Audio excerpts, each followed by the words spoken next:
মেয়ের লক্ষণ তো দিদি একদম ভালো নয়। মা, আমার কিন্তু ওকে পছন্দ হয়েছে। মলজা নীলজ্জ হোস নে বাবু, নীলজ্জ হোস নে। এই জন্য বুঝলাম এই 30 বছরের ছেলের কেন বিয়ে হলো না। এত মার নেওয়াটা হলে কোনো ছেলেরই আর বিয়ে হবে না। চলো চলো, এ বাড়িতে ছেলের আমি বিয়ে দেব না। মা, কেন চলে যাচ্ছ? ও ভুল কি বলেছে? ও তো সব ঠিক কথাই বলেছিল। তুমিই তো বেশি বাড়াবাড়ি করছো। বাবু, সিঙ্গাড়াটা একটু এদিকে দিবি? সিঙ্গারাটা হাত দেবেন না, যাচ্ছেন যান না। সিঙ্গারাটা আমরা সবাই মিলে খেয়ে নেব, আপনাদের এত কষ্ট করতে হবে না। যেরকম বাবা তা সেরকম ছেলে, দুটোই একটা জঞ্জাল। তোর বিয়ে আমরা অনেক ভালো জায়গায় দেব, চল। মা, বলছিলাম যে ভেবে দে।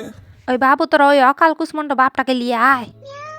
একবার যদি নাম্বারটাও চাইতে পারতাম। এই কাকু টাইপের লোকটা আবার আমার দিকে এভাবে দেখছে কেন? ওর কি আমাকে একটুও ভালো লাগলো না?